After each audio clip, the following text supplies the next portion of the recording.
Mayor, it's 5:30. You ready to go? All right. I call this meeting to order. Please rise for the invocation. Pastor Wynn. Thank you, Mayor. Let us pray together, please. Father, we thank you, Lord, for your love and your mercy and your blessings that you bestow on us every single day. And Lord, as we gather here in this city council, we just look to you for your guidance, your direction. We ask for your wisdom, Lord, the agenda that's before this council. And Lord, we just pray your blessing on all that's being said and done today. And thank you for the men and women who serve and make this city such a beautiful place. And we pray your protection around all who serve in our military, those that are on foreign fields and domestic. We pray that they will be brought back home safe. And we just pray that you would continue to bless all that we do. Bless America. We ask this in Christ's name we pray. Amen. Amen.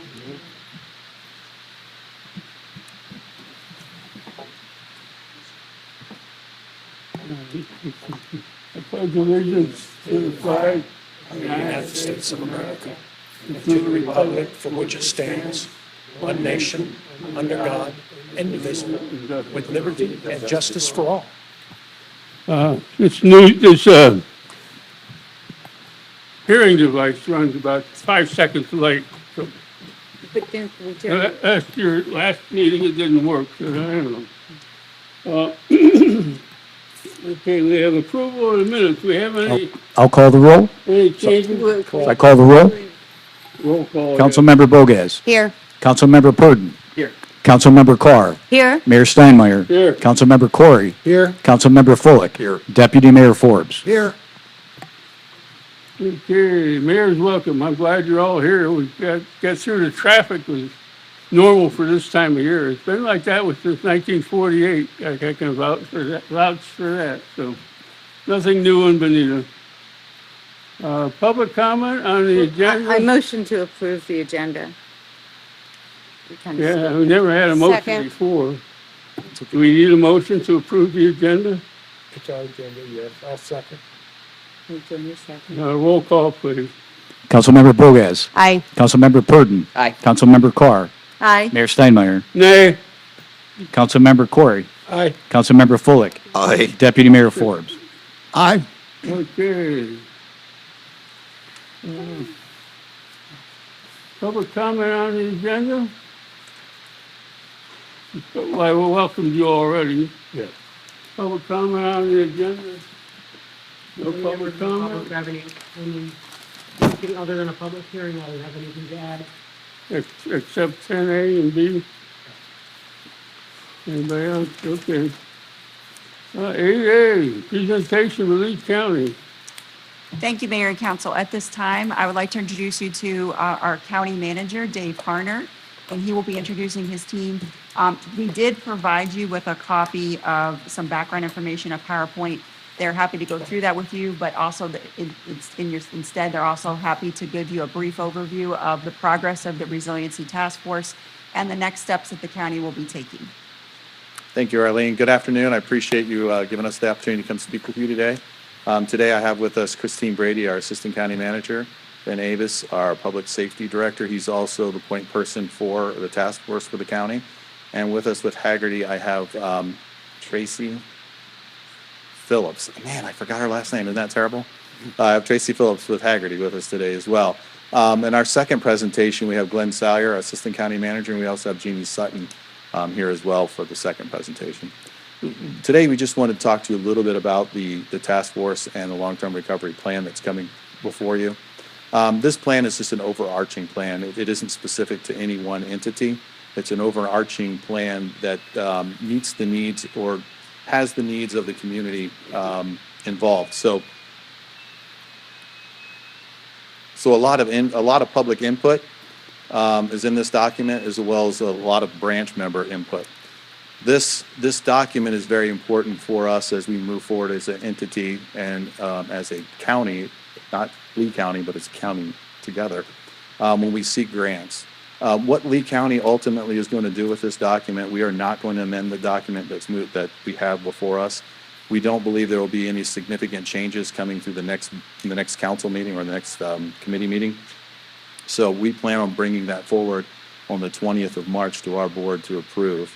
Following that, we will take our board's initiatives and directives and match those up with those initiatives that have been laid out. And we will change our agenda. So our agenda right now has Hurricane Ian recovery items. It'll now be long-term recovery task force items, so we can show the public that we're meeting those outstanding issues that they were concerned about, and we can address them with our community. So that ultimately is our plan. I think the big thing about these plans is we all will have our own independent recovery plan. So each one of us will have our own plan under that overarching long-term recovery plan. A lot of connectivity between the county and the city, that will continue. We will work together specifically on flood mitigation projects and many other projects that we work together on. So that's a real quick, brief overview, and if you have any questions of us, any one of myself and the team can answer.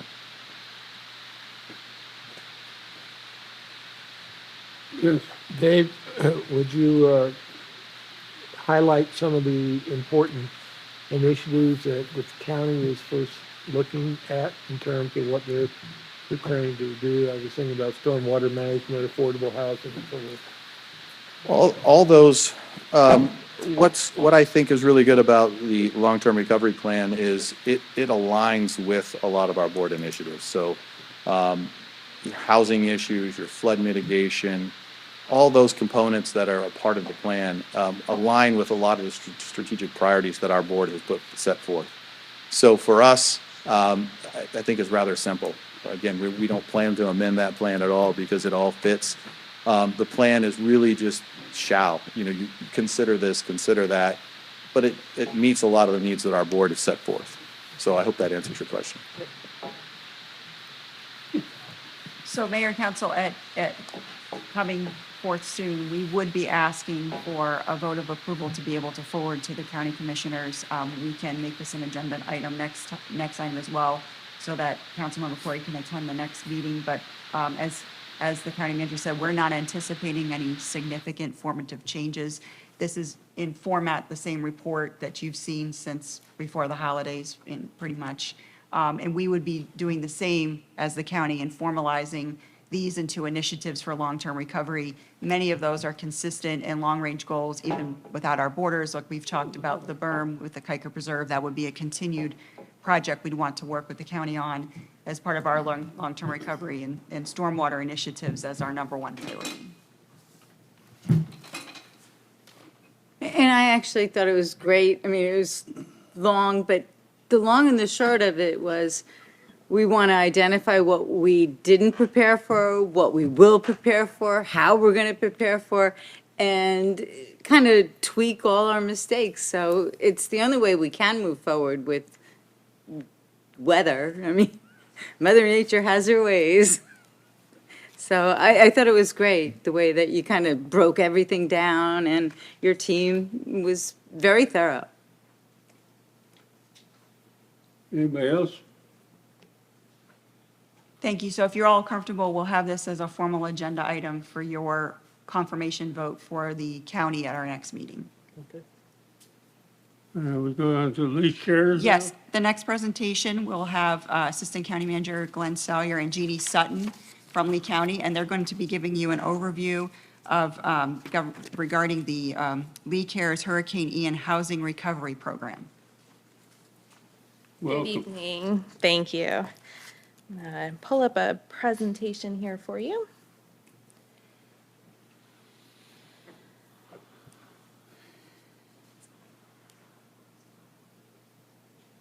All right.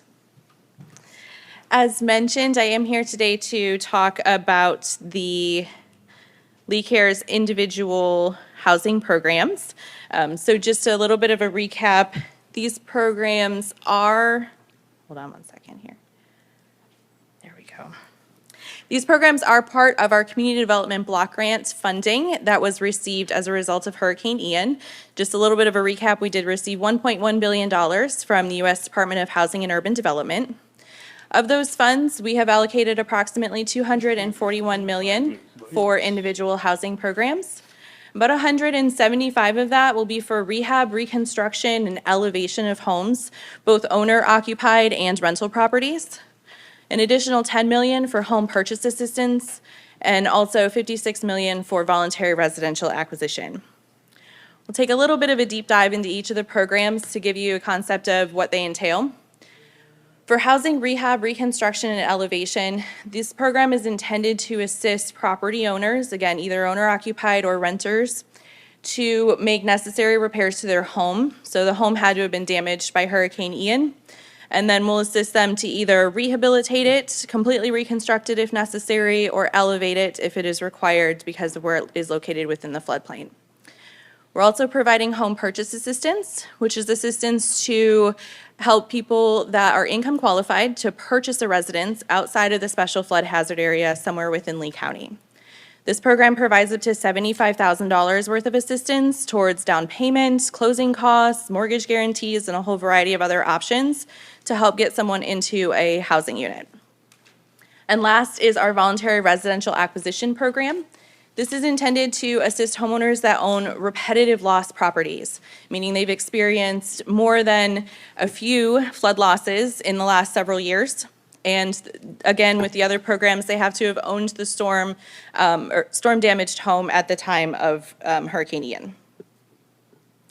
So basic eligibility for these programs is based on income. For a household of 4, the maximum income is about $68,100. For rental property owners, they do not have to income qualify themselves, but they do have to be willing to commit to renting their property to income qualified renters for the next 5 years after they receive assistance. In order for someone to be otherwise eligible beyond income, again, they have to have owned the storm damaged property at the time of the storm. They have to be current on their mortgage, taxes, not be in bankruptcy. Of course, the property has to be located anywhere within Lee County. For housing rehab, reconstruction, and elevation, there are a couple of different options. One that is very important to some homeowners is reimbursement. If the homeowner has already gone through and completed repairs on their home, either repaired it, elevated it, or reconstructed it altogether, they could potentially be eligible for reimbursement of that cost. The important part here is that the repairs or reconstruction or even elevation has to be completed before they submit an application. If they meet those criteria and all the other eligibility criteria, again, they could be eligible to get reimbursed for that. It would be great if they have receipts. That is the primary way that we'll verify those costs. If not, we'll certainly take before and after photos. We'll also send inspectors to the house to do an estimate of how much they might be reimbursed for. For that. For our home purchase It would be great if they have program, receipts. you do not have That to is be the a first-time primary way that homebuyer. we'll verify those You just have to have costs. lived If in not, Lee County we'll at the certainly take time of before and after Hurricane Ian. photos. So We'll whether also you were send renting inspectors to the or house owned a to, property and have do since an sold estimate it, of you how could much be they might eligible for reimbursed this program. And you have to be looking for a residence that's going to be your primary residence. We cannot assist in purchasing any second homes or anything like that. And again, the house that they're looking to purchase has to be outside of a special flood hazard area. The last of the programs, again, voluntary residential acquisition. So I mentioned repetitive loss properties before.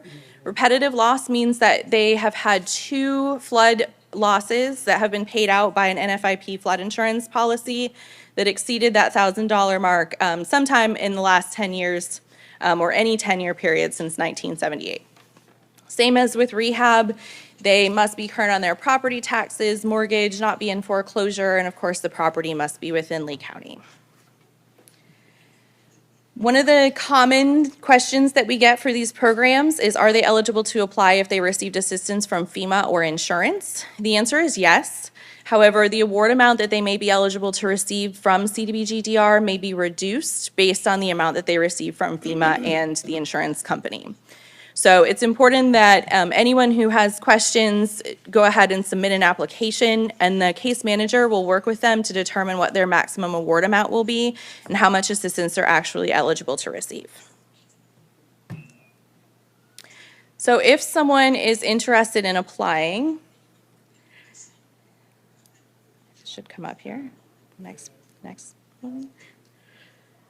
My slides aren't working, but if someone is interested in applying, they will need a photocopy of their government ID, proof of their home ownership, proof that they own the home, again, at the time of the storm, third-party authorization or release of information, because we will be reaching out to FEMA and their insurance company about any assistance that they have received.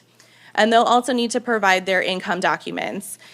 In most cases, this is their most recent tax return. If they have filed 2023 taxes, we'll accept that. If not, we'll take the 2022 ones.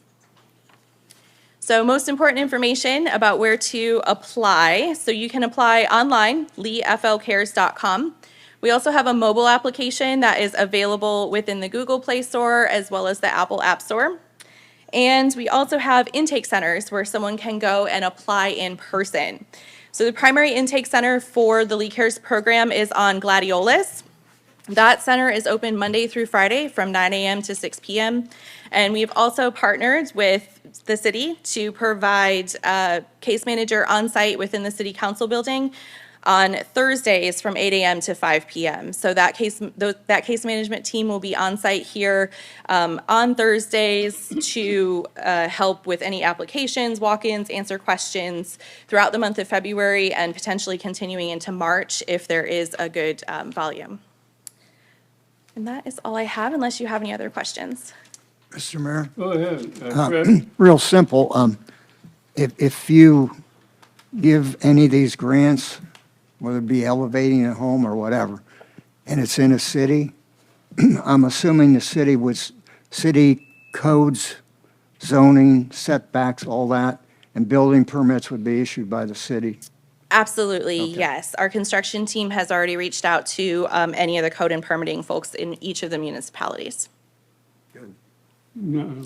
Thank you. Two questions. One is on the elevation of homes, is there a cap on the amount of money that, I didn't see that in the pack, so what is that amount? That is a great question. So for elevation and reconstruction, the maximum award amount is $450,000. And the next question is, does the 50% rule apply?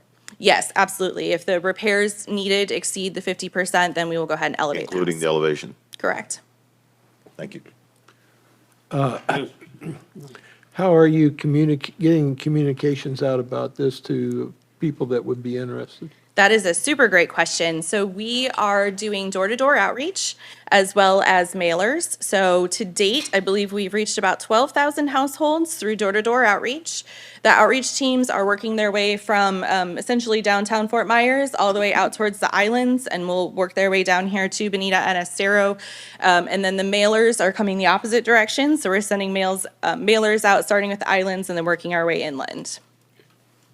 And additionally, we'll be sharing all the same information that Lee County provides through their public information office as well on our social media and webpage as well. And Jeannie has been coordinating with Ellie with the folks who will be here actually tomorrow at City Hall to be able to help folks who need, so they don't have to go all the way up to Lee County to get that assistance.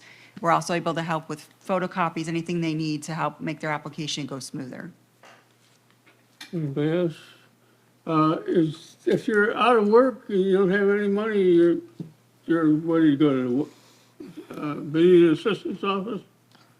Yeah, so if they're looking for assistance with the rehab or reconstruction, they would still be eligible as long as their current income is below that 80% mark, even if their income is currently zero. And our case managers will work with them and make referrals out to other community partners as they see fit. Okay, anything else? Well, thank you. Thank you.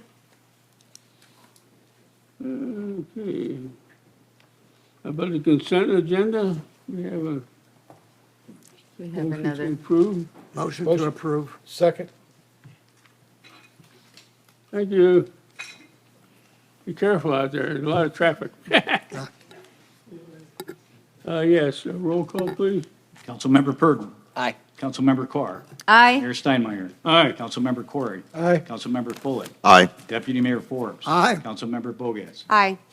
Okay, now, next we have the city attorneys on the deeds. Is that right? No. Takes us to 10A. First reading it, 10A. And I'll read the title into the record.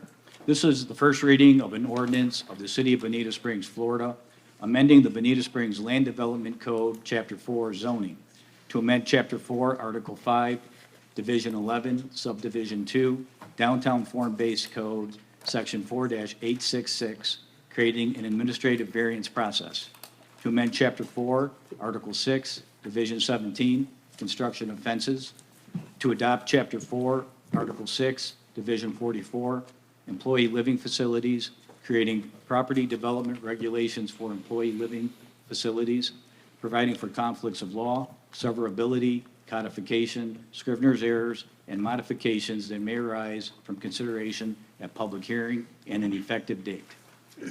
Mike, do you have a presentation for us? Good evening. Mike Feegun with Community Development for the record. I do have a presentation that we can go forward with, or if you want to kick it to the second reading, it's your pleasure. I Motion to can. move to second reading.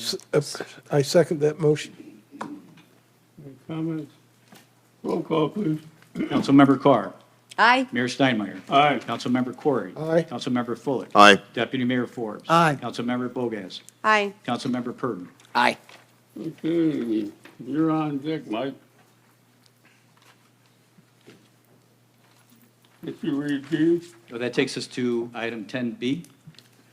Thank you, Mayor and Council. This is a public hearing to allow citizens to participate, collect public comment, and receive community input regarding the Hurricane Ian Community Development Block Grant Program, CDBG-DR, Recovery and Resiliency Planning Program. And Ellie's going to give us an overview of that and to meet the requirements for the grant requirements. So good evening. Good evening. I continue to be Ellie McEwen with Public Works. Briefly, what I'm doing here tonight is in the grant application that we will be submitting for planning studies, grant money. And as a quick reminder, it's for an update of our mobility plan and then also an update to our master park plan.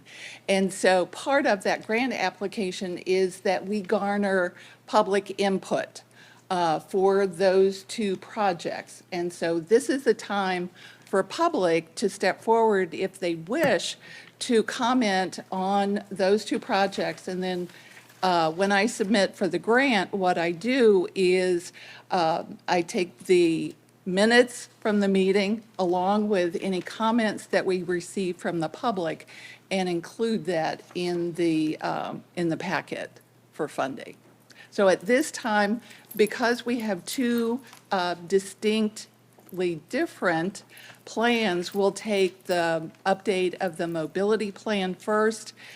So any comments for that, and then after that, we'll do the update of the master park plan. So if anybody has any comments, good or bad, it's okay. We'd ask for you to step forward. Seeing none, and that's okay too. Anybody who has comments for the master park plan? And that's all right too. Okay. Well, I love what, we have set up. Nicole has been working with her team to really make the soccer fields, oh, sorry, talking to the mic. Don't hit the mic. Oh, yes, Mr. Mayor, may I say something? I was responding to Ellie's question.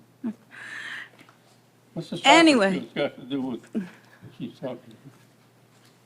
Great job, Nicole. I love the new plan next to the dog park and the bathrooms and the safety issues. So thank you. Okay, anybody else? Got something to say, Chris? Nope.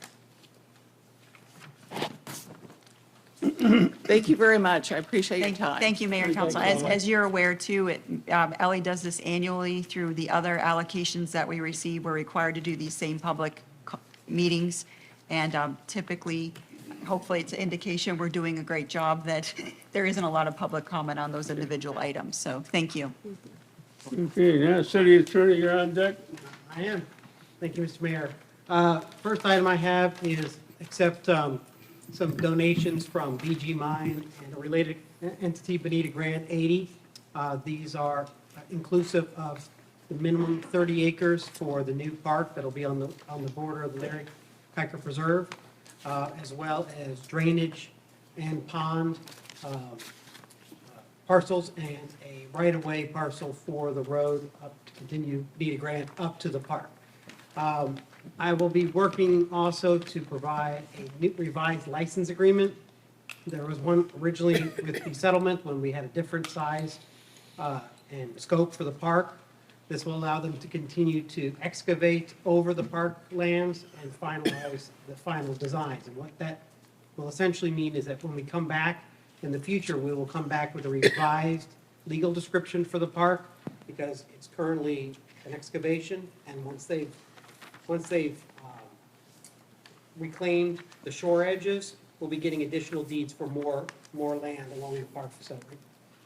At this point, we could be anywhere from 45 to 60 acres total.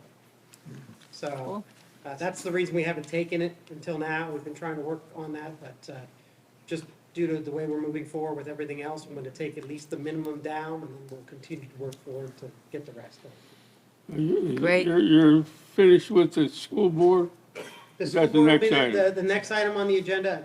I'm happy to take them both at the same time. The school board is donating a piece of right-of-way that they need to provide for us to get the full size of the Bonita Grant access. There'll also be a Lee County agreement coming probably at the next meeting for the piece that relates to Lee County. So we're one by one getting all the pieces down to finalize this. You have very, very many left to do? There are some smaller properties that we're still negotiating with on the final values, and then there are some larger properties we haven't come to a resolution yet. We are, in some properties that they've rejected offers, we are moving forward with condemnation, but I expect that we'll have pretty much everything in the next year or so. And we're pretty well funded for, once we get all this done, we can start construction? Well, so as you recall from the settlement, the acquisition of all the right-of-way is the responsibility of BG Mine. So they're funding us, we just received a check this week. They're funding an escrow account for the takedown of all the properties and our legal expenses moving forward. They will build the road up to their entrance.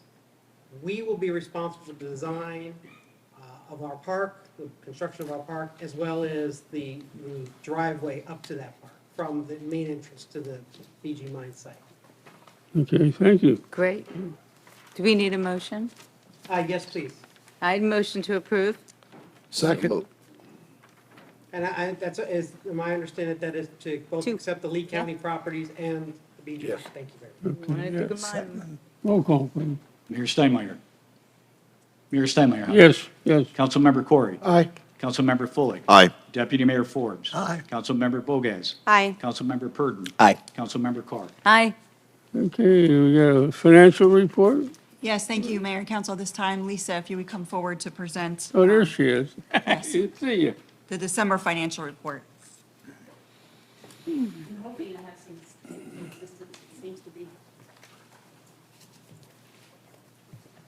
Little different setup than we have at City Hall, but I'm sure they'll get it all worked out.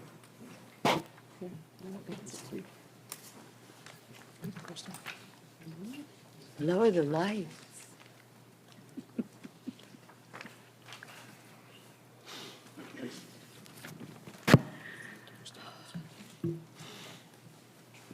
Hey, you read Camille's, it just Tom's spot back there. That's what I wanna be. Which one's yours?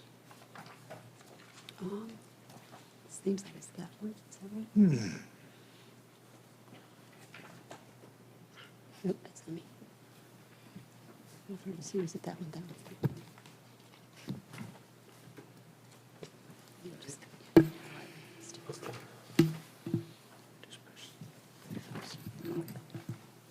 It's on full screen.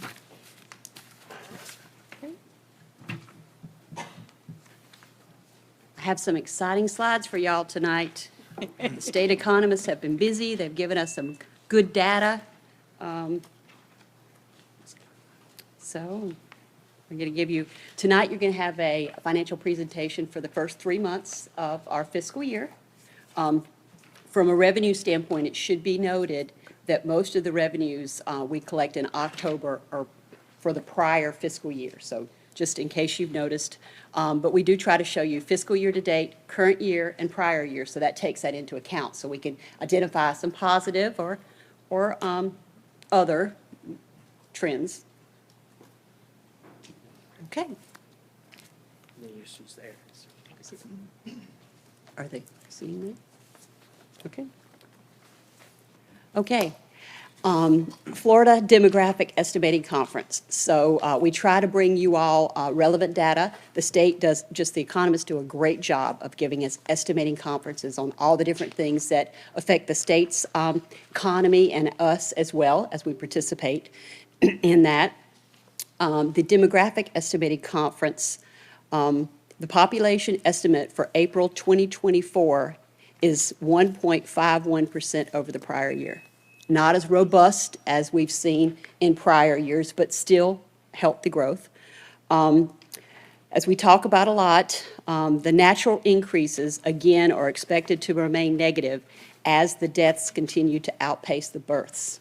This will change our economic composition of our state somewhat, and our area as well.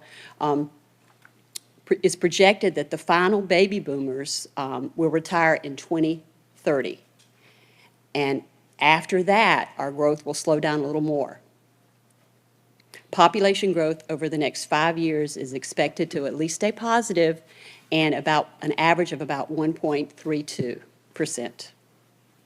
I mean, given where we are at in the rest of the nation, we think positive is still a great thing. There were a couple slides that they showed at this conference that I found, I get excited about this stuff, but I thought you all would find it very interesting. This graph shows the growth in Florida resident population.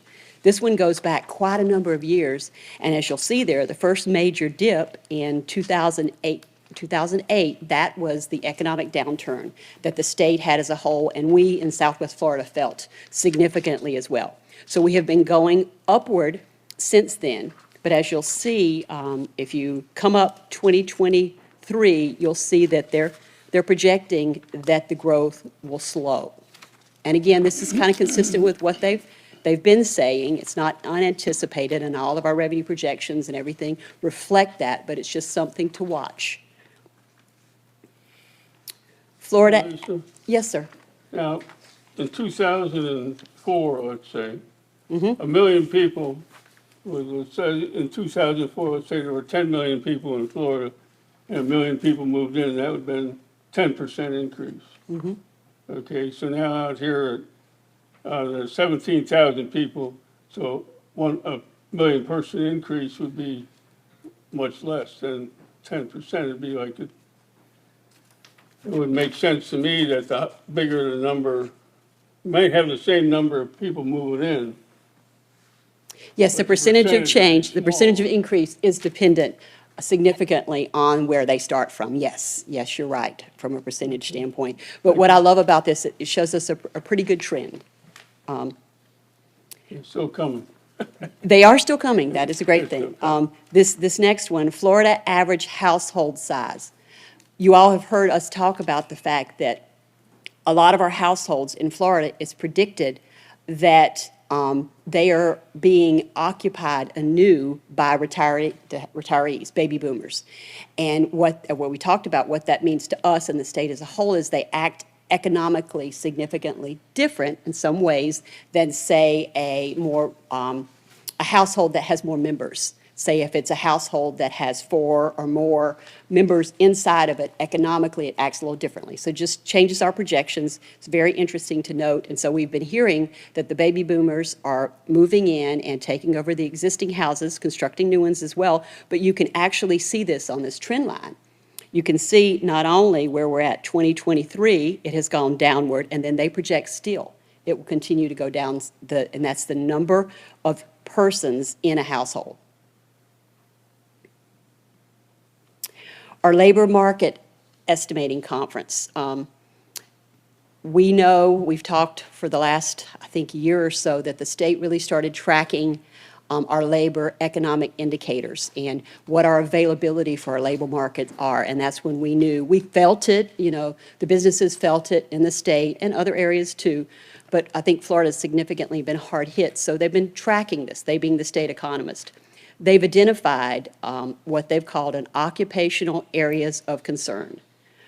What they mean by that is that the current demand exceeds supply. That means there's more jobs than there are people to fill them.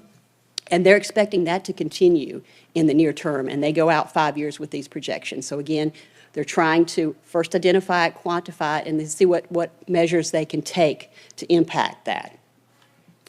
It's projected that the growth in future demand will continue to outpace the labor supply in the near term.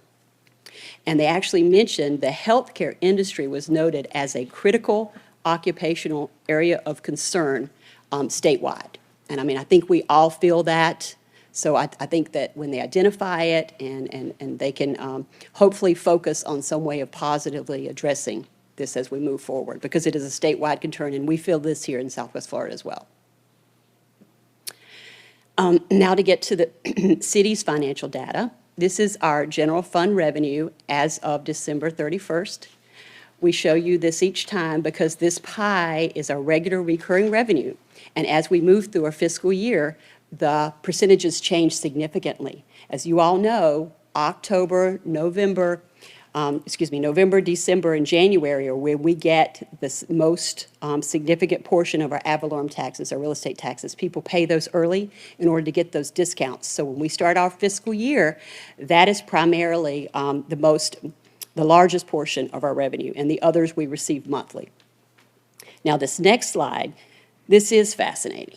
Our next slide, the first data point we have here, ad valorem taxes. This is the first time I think I've ever seen this in tracking it.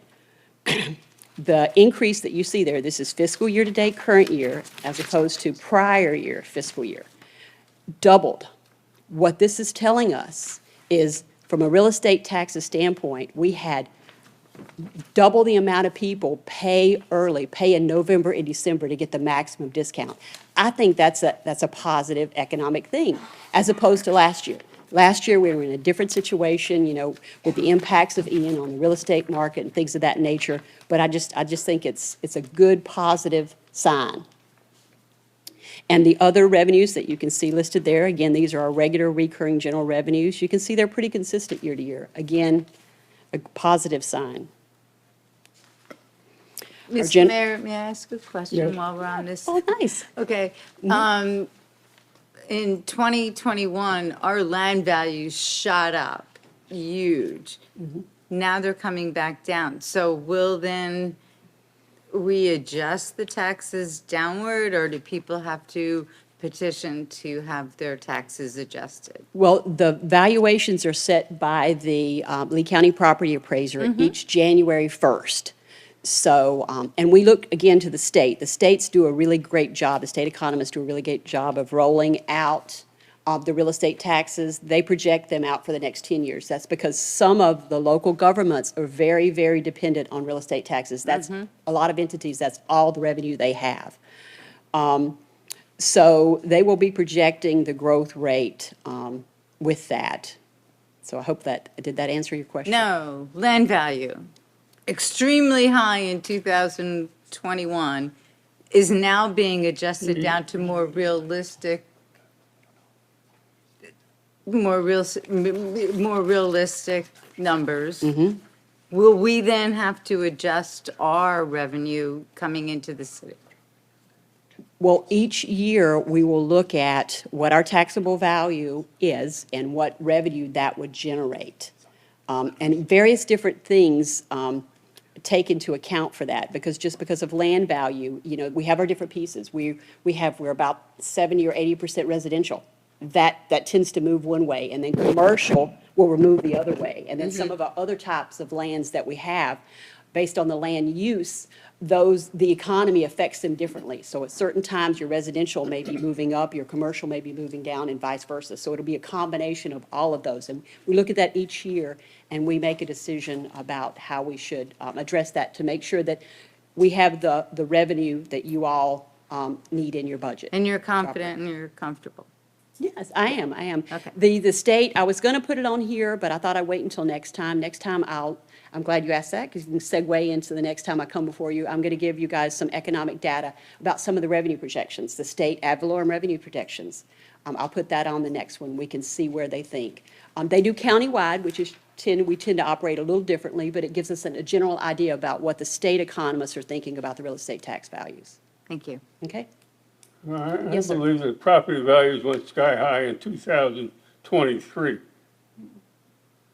I know in my neighborhood, they've really gone up a lot more. I don't know if 2021 was a big year or not. I don't think so.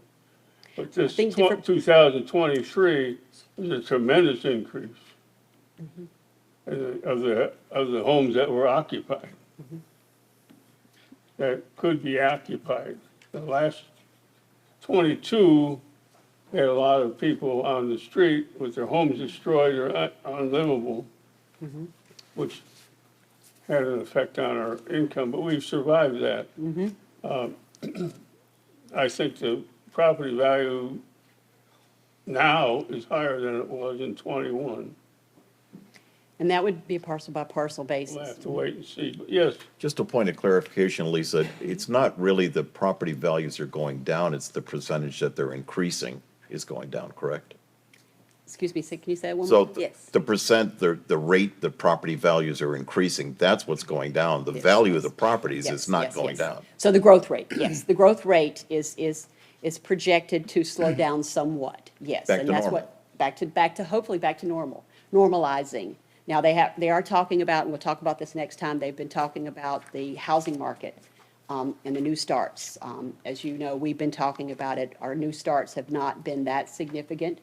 It ebbs and it flows, but they're not projecting the housing market, new starts, to be significant for the next year or so, I believe, Which will Yeah. keep values high. which will keep values high because of the resale values of the existing home, the unavailability of new starts. now that we interrupted your presentation, No, no, no, I love discussion. That lets me know you guys are listening. I Yes, appreciate Fred. it. Yeah, on land itself, there's another thing that a lot of the land, the people put cows on it. And it becomes agriculture, Agriculturalization. and you don't get very much money per acre out of agricultural land. So, and it still goes on. Yep. The land use can significantly impact the valuation, how the property appraiser is required by law to value that property, yes, yes. Okay, so, back to where we were. General fund expenditures. This is current fiscal year to date as compared to prior fiscal year to date. Florida and the nation, Florida particularly, has continued to experience significant inflationary indicators. We've been talking about that. We planned for that in our budget, and that is what you see here. We get the revenues are holding steady, which is great, but then we also have to compare it with the expenditures increasing somewhat. Restricted revenues, we were just talking about new home starts. This one, fiscal year to date, as compared to prior fiscal year to date. Building permit fees, we have had, the first 3 months, we've had a significant increase over the prior year. Now, as we've talked about before, we're not certain we in no way saying that that's something that's going to continue, but we are watching it. Now, when you see those building permit fees increase, take a spike, as they did here compared to last fiscal year, road impact fees, those go hand in hand. Parks as well, parks are a little to a lesser degree. But these road impact fees, a significant amount of those were residential new home starts. Positive thing, a little bit of commercial, but when you look at it compared to last year, again, no one's saying for certainty this is the way the rest of the fiscal year would be, but it is a good thing to start our first 3 months with that. Again, just some positive data. The stormwater management, you'll see that. That, again, is the result of people taking advantage and paying early on their assessed value property tax to the tax collector. So again, I think that's a very positive thing for our area locally. We give you all cash balances. We give you December 31st, which is a snapshot in time. In the prior 2 years, we do that because we want to show you all that we're accumulating money to fund your capital improvement projects. Your capital improvement program they have is robust. So we accumulate all this money, and it provides funding for those as we move forward. And the next slide is just a continuation of your restricted revenues. So you can see those hopefully going up as well. And when they do go down, it's because we're expending them for their intended purpose. We're actually to the point where we need to draw down for a road project, a stormwater project, or something of that nature. And that's it. So thank you all for your attention, and thank you so much for your questions. Thank you for the more questions. Any more questions? Okay, very good. We're still liquid. Yes. Thank you, Mayor and Council. My next item is to give you an overview. We have been made aware from the Lee County School Board that they will be working on a reconstruction project of Bonita Elementary. The city owns a parcel adjacent to the school. This is a letter from the school board staff requesting our consideration to work with them on a use agreement for that parcel during the construction period. If it so suits council, that we would come back with an interlocal agreement to permit them to do so. We have made clear there is a single-family residential house adjacent as well to the parcel that we would expect screening and communication with any adjacent residents, and making sure that it's appropriate with the neighborhood there. So if it suits council, I don't need a formal motion, I just need direction.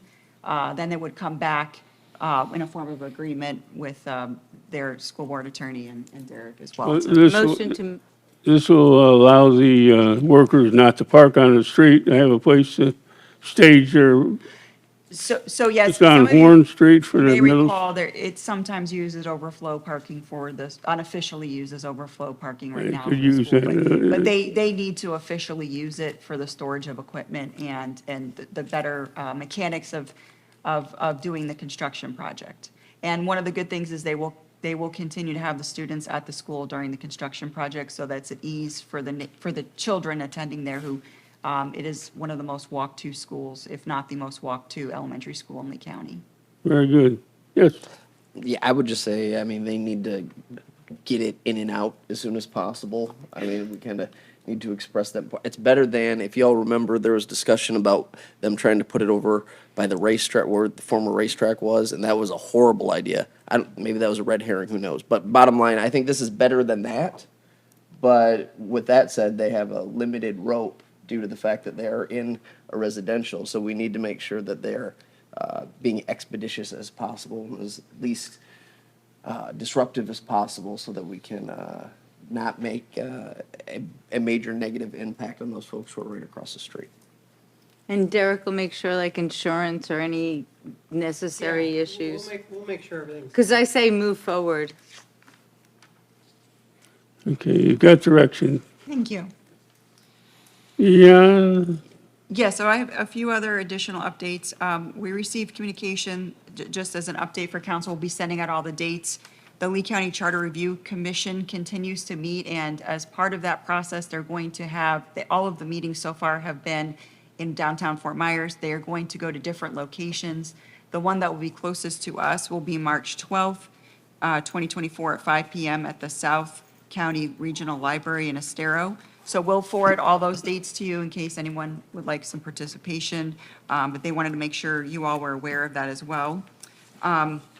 Also, we did have in this meeting room one of our first public meetings for the comprehensive plan amendments with Dr. Banyan. It was very well attended. We were pleased to see the turnout. We're going to continue that process with an LPA presentation on those comprehensive plan amendments on February 22nd. And then there will be a public meeting on March 5th. And Dr. Banyan will be here to also host some office hours. So if there's anyone who needs an individual meeting or specific questions, they're welcome to meet with Dr. Banyan individually and goes over any of those questions or concerns. But we are planning to bring back the draft amendments to a March 6th meeting to City Council. There'll also be built in some opportunity for council members to meet one-on-one with Dr. Banyan as well to give any feedback to her. We'll be working on those dates here shortly. okay, I'm sorry, when will she be here? I'm sorry. March 6th. March 6th.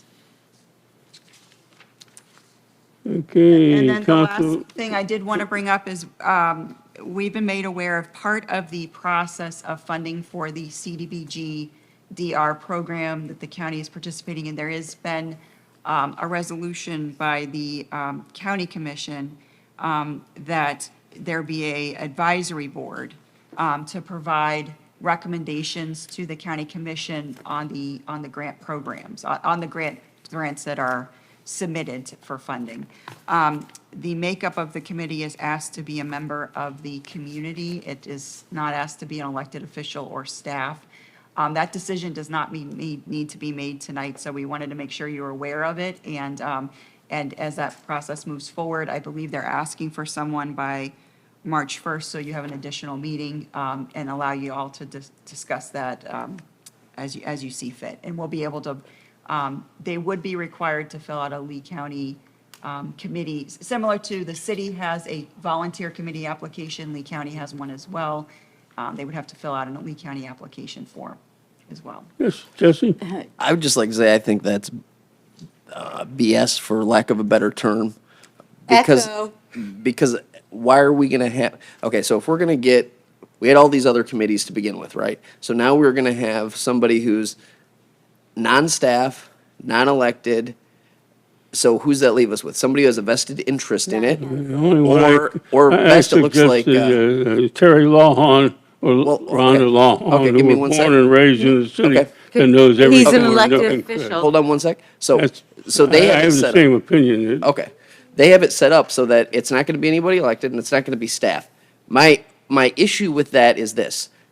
Who knows all of the intricacies of these issues, asks, and projects that isn't paid to do it or isn't one of us?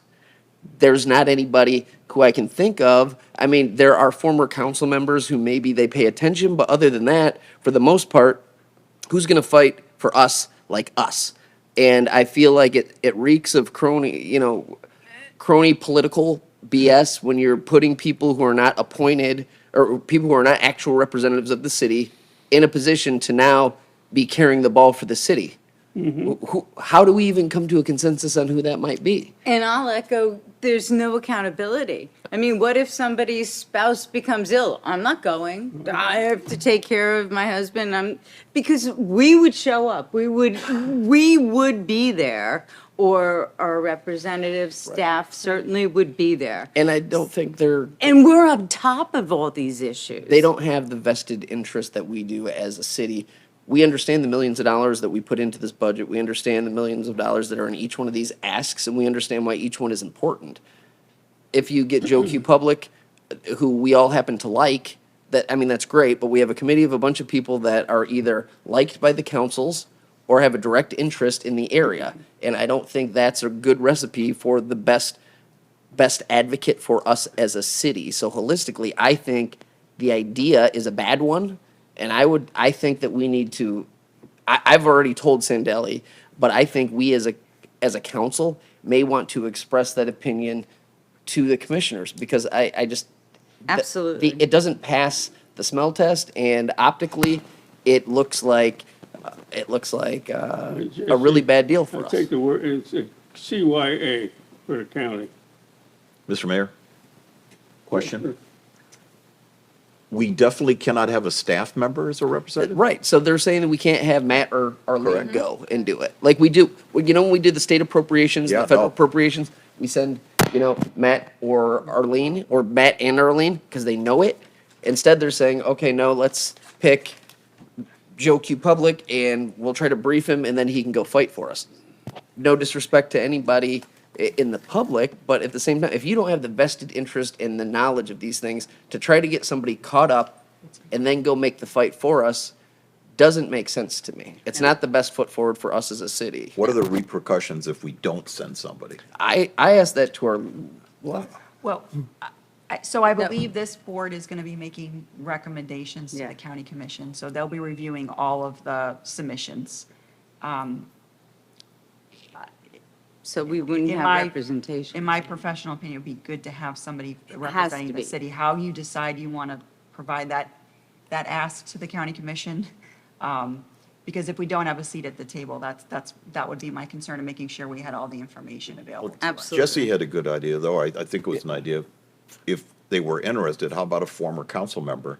I mean, that's the only ones that make sense, because, all of these CIP projects, we've been working on them for years.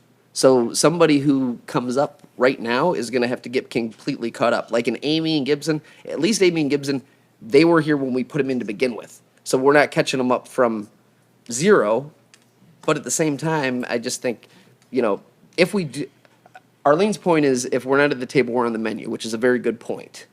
But I still think we should express that this is completely ridiculous to the county. And I think we should do it in letter format. And we don't have to. It's just my thought because publicly, the optics of this don't look great. And I think we should tell them that because you're asking us to have somebody who's not our strongest advocate for us on what Exactly. accounts to millions and millions of dollars and, what the city may or may not get. I don't want somebody I don't know carrying that bag. Somebody who wasn't elected or isn't paid by salary or paid by the city carrying that bag. Because at least we know with us and them, they know it and they're fighting for it for the proper reasons. So I think we should say something to the county. I would make a motion that we do Second. Motion that we do what? write a letter to the county explaining why we think this is an issue. But I'm not saying we won't, I'm not saying March 1st, we can't collectively come up with somebody, but I think it would be nice to put them on record that we don't like this idea. If this is the only way we can play, fine, but at the end of the day, this isn't the appropriate way to go through this process. And I know we're not going to make a decision tonight, but We'd be digging a hole even deeper if we do that. I agree, it's a lousy setup, absolutely. And I said before, if we get anything from the county, we're ahead of the game. Yeah. Mr. Mayor, I thought about this all night, and the only two people, I know a lot of people in Bonita for 45 years, and the only two people I know that know this city outside and inside out is the Lyles and the Lawhawns, which are married together with Terry Lawhawn and Rhonda Lyles. They know this town inside out, upside down. They're born and raised here. And they're honest, straightforward people. Now, that's the only, out of all the people I know that are independent, that aren't tied up like Lee County doesn't want anybody to. Well, No, Mr. Mayor, Nigel, and then I'd like a comment. if I could ask, Arlene, would it be appropriate for staff to reach out maybe to several of our past council members and see if they'd even be interested in doing that for us? Or is it more appropriate for one of us to reach out to them? I Well, would and I think would it'd be even staff. wonder if that even makes sense, because we don't know what they're doing and what their lives have evolved. I think it's somebody who has to be on top of everything.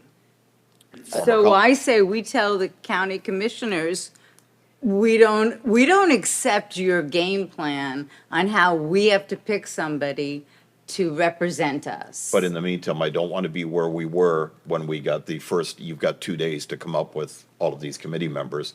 I'd rather get the ball rolling to see if there, anybody in our community that would represent us well, knows how our city works. How about, Heads up. I think we could all independently start thinking of people we might think could do the job. But back to the motion, the question is, do you all agree that we should publicly say that even though we may or may not send somebody, overall the message of this isn't an appropriate way to go I forward? seconded that motion. Could we ask Make a the call. county to reevaluate their request? That's what I would, in the letter, that's what I would ask. You know, don't burn the bridges, but. Right, say, respectfully. "Gee, we're not happy with this. Can you rework this, because we don't think we're getting our representation." I would make the motion to be a well-worded version of that was written by staff. So, I think. And I What do you think think, city there are attorney? going to be other, You're gonna put you on the spot. We get down to legality here. And I mean, there are a couple things Arlene was just sharing with me, the criteria they're looking for. And so they're asking, not only do they have all these exclusions, but they also are looking for people who are in infrastructure, engineering, or other public work. So I have a feeling that with the application process they've set forward, that we also have to vet people before we recommend them, because it's highly likely that they may be kicked out by the council. Well, what I understood is the nomination that comes forward by the council is what will be accepted, but it does say that voting members shall not be elected officials or employees of Lee County or any of its municipalities. Members appointed may include the following: subject matter experts in the fields of infrastructure, engineering, or other public works-related field, members of local professional organizations or public works-related fields, community members with special interest or infrastructure and planning projects. Appointed members must be free from real or perceived conflict of interest and may not participate in the NOFA process through submission or an application or have an intent to attain contracts, subcontracts, or other financial benefit. And all members would be appointed to a one-year term to serve. How long is this going to go on? When do So- we have to have the person up there? March 1st. So March 1st is the date they've asked. I 2 think weeks, mid-March is 3 when they're weeks from going now. to start the process of the applications. At worst-case scenario, if we had to go to our first meeting in March, there's a possibility to do that too. I did briefly talk to the county about that. Well, that's what, if we make Is this anybody motion. happy with the situation?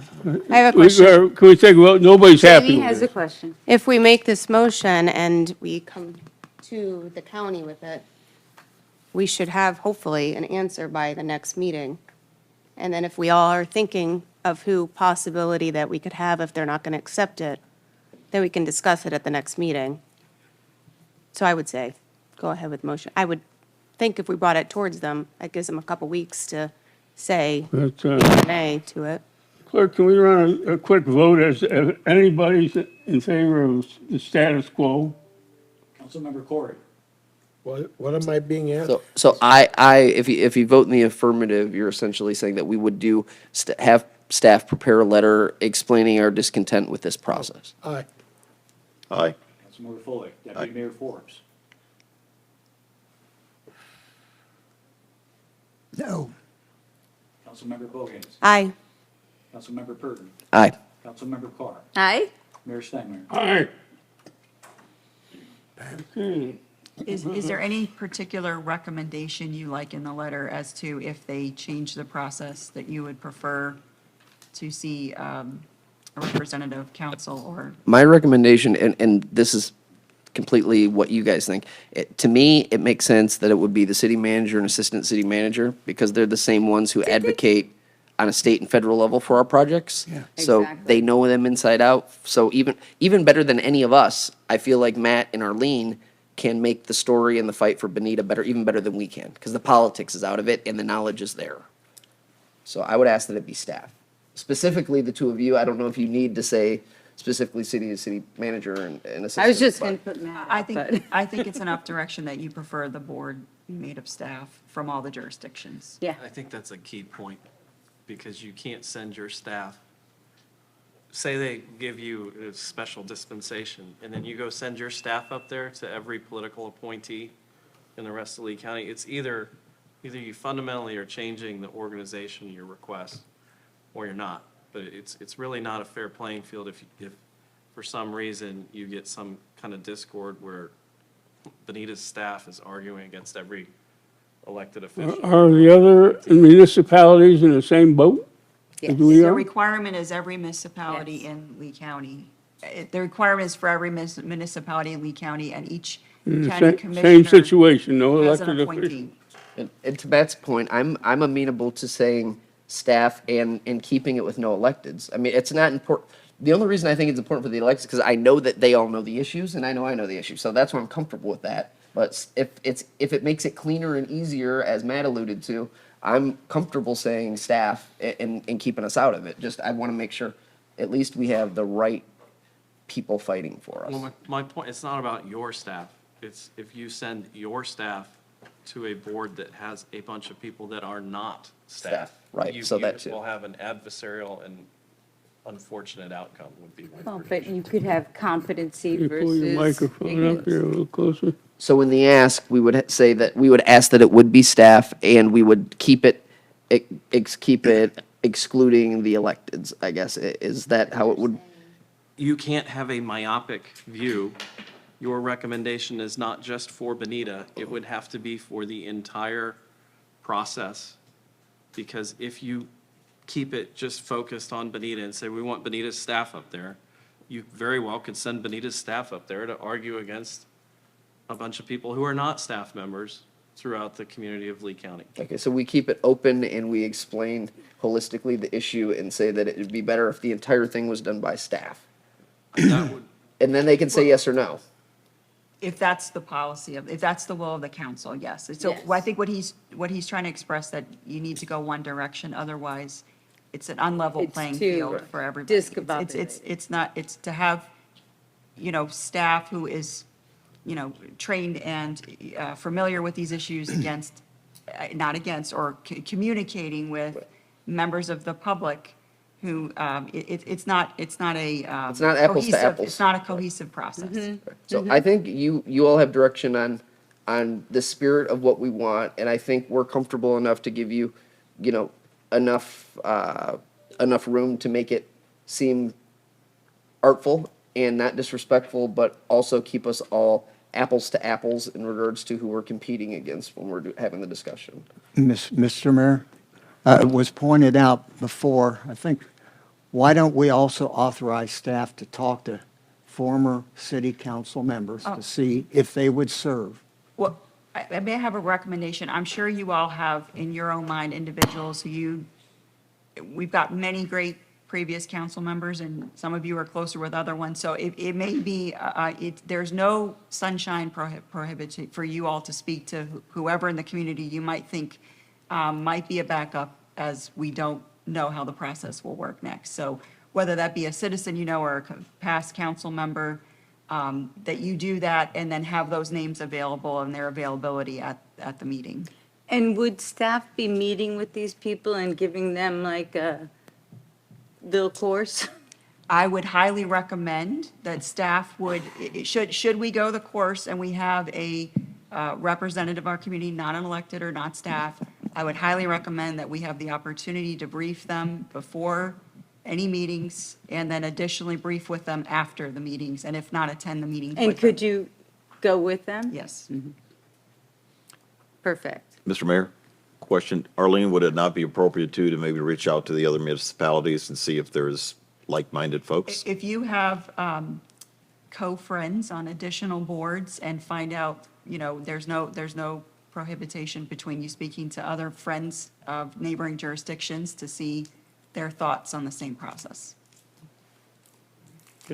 It's also no issue if any of you want to reach out individually to your county commissioners to discuss their thoughts behind it as well.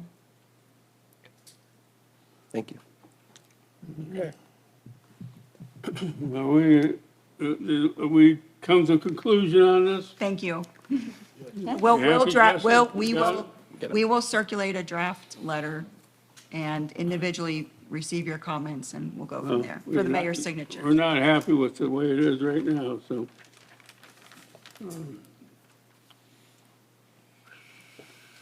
Council reports. Do you have any report? That takes us to 12C, update on Hurricane Ian recovery. Is there, Yes, we're complete. that's complete,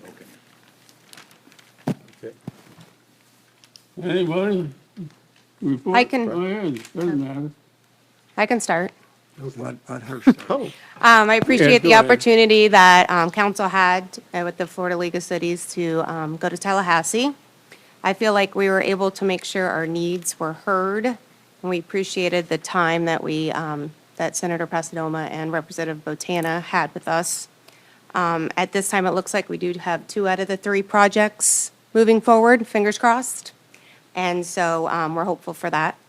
And we also want to thank again the fire department for allowing us to use their facilities. And I spoke to Chief DeWitt, and they are hiring 2 new firefighters for the fire department, and they're hopefully anticipating an offer by the end of the month for the property on Hickory Boulevard. Oh, very good. Very good, because they opened up, most of those condos down there are open on the first of the year. So they'll be paying full taxes this year, even though they don't have an elevator, but they let them move in. So anyways, the tax base will go up, and they're $1 million a unit now. Last year, they were $500,000 a unit, so there's gonna be money coming in from there. And the restaurant, I don't know what they're gonna do with the restaurant. I hope that's what they're gonna make it again, because it was very popular for all those hundreds of people that live on that end of the island to walk over to use that restaurant. He I didn't- don't know what, Yeah, they he got a didn't lot of s- work to do on Yeah, it. he didn't state who the offer was coming from, so I don't know the answer to that. Well, thank goodness, we'll get that settled. Hopefully we'll know soon. Very good. Thank you, thank you, thank you. Yes, sir. Okay, so you see the red Solo cup, that's for Toby Keith. All right, so that's just energy drink, but I thought I'd have that out there for him. He lost a country legend. People loved him, and I did too, so I just wanted to do that. So that's what that is, so if you're watching at home, not really drinking up here, that's more of a symbolic Solo cup. I would shout out to FGCU's water school. They're doing, today they're dedicating what's called Kimberly's Reef, which is about 8 miles off the coast between Collier and Lee. And it is a great project that, is really going to bring us some valuable information. Shout out also, as Jamie said, Senator Passidomo, Martin and Botana. We have 2 of the 3 still in the hopper. So that doesn't mean all 3 will get through, both will get through, but it is a better situation than we arrived to in Tallahassee, and it seems to be moving. So, God willing, it will. And last, I would like to say that I feel as if we've finally had some positive movement on the Wonder Gardens. So you guys asked for me to be the one who negotiated with Wonder Gardens, and I think we've gotten to a lot of the key points that I think we needed to get to, and I've gone over it numerous times with our team, and I think the next step is now. I'm not going to give them the numbers out and everything right now, but they're going to send the potential operating agreement to you all to bless and look at, and if there's anything you want to add on or subtract at this point, now would be a good time. After you all see it and are comfortable, then we would give that first draft over to them, and then I think we're a lot closer than I thought we were going to be at this stage. So, Amen. yes, we're working it. So it's actually going to be really good. But look out for that. You guys will see that, and then give your comments, and then I think we can kind of move from there. And I'll be talking to the new chair, who is going to be the person, Wendy. Some of you have met Wendy. So Wendy's going to We have a be. new chair. She's going to be the new person that we are doing the negotiations directly with. So I think that really helps the discussion move Fresh forward. blood, yeah. Yeah, so I think that's going to be helpful. So next time we're up here, maybe you guys will feel as happy as I do about this almost coming to a conclusion. Very good. That's all I've got. Jesse, thank you. Anybody else? Laura? Yes. I asked I her know, for I'm time. only wearing red, but that's okay. The Habitat for Humanity, the Restore in North Fort Myers opened up, and they were so excited, and I think they sold out everything. So it's a store that furnishes 3 to 5 new homes for our area, so it's great. And then I was at a special meeting where instead of a national spelling bee, they're starting a national civics bee, which is very interesting because Florida Gulf Coast University decided to get rid of sociology. No hit, it's okay. That's only what I got my PhD in, but that's all right. And they're gonna do civics courses. So kids can gear up for civics sort of spelling bee and then take AP courses and then get credit for courses at FGCU. And I don't know how many schools around the country will follow FGCU because Asula Tamir, she is a force to be reckoned with. And I was supposed to do wings up, right? She always does that. She's great. She is an amazing leader, and it's something to look into. And I'll bring back more information. Okay. Yeah, I wanted to echo Jesse's comments on the work that was done last week by the 5 council members that were able to go up to Tallahassee. We had some good meetings, and we made some progress, and we fixed some errors in terms of the appropriations process, and you know, it was a good opportunity for the five of us to be together for 2.5 days and to share some views and get to know each other a little bit better. And you know, I think it was a very worthwhile trip. My big role was to arrange for all the Uber drivers. So I have more Uber receipts than I know what to do with, but You did an excellent job. I did an excellent job. And Here, here. Jamie finally came to understand that she's only going to get where she wants to get if she follows me instead of two other guys I could mention because they, somehow they tried to say they can get back to the hotel before we could, Fred and I could with the Uber, and I ended up calling them and they were lost. We're So- technically lost. And Jamie was in heels, and best I can figure, they probably walked a mile out of their way, and her poor feet were hurt. It was a beautiful day. It was.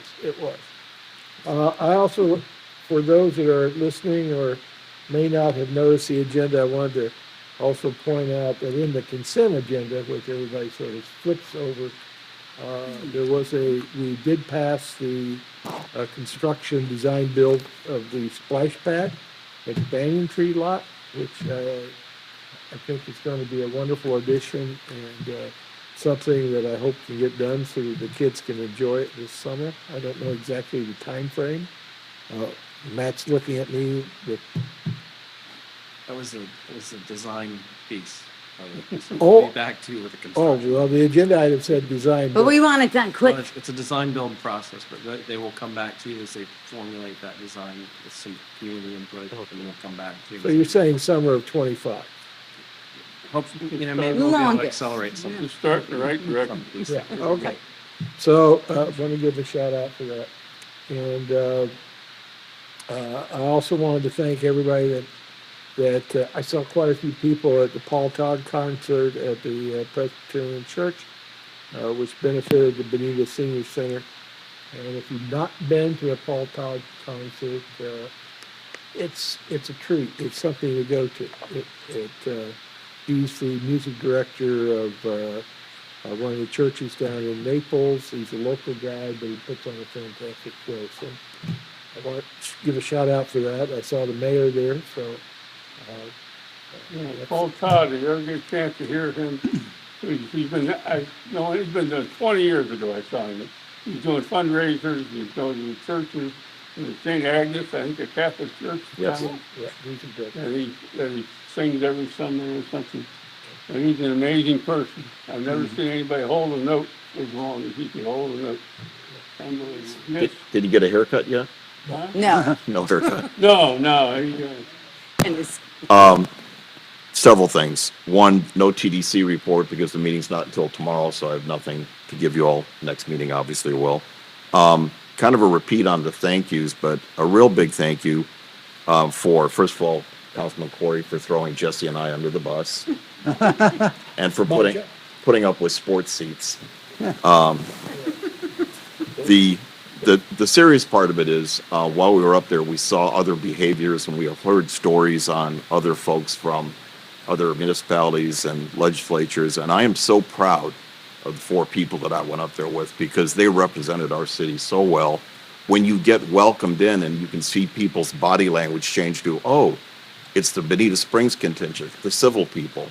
And the fact, another thank you, Arlene and your staff, the fact that we went up there prepared and that we had documents that probably saved the two projects because we were able to get things back on track. So big shout out to our council for being ready and able and for Our being civil staff, and professional. And then something, I went to the ethics training, which, so that you all know, it's not because I have to get ethics training, although some people may disagree.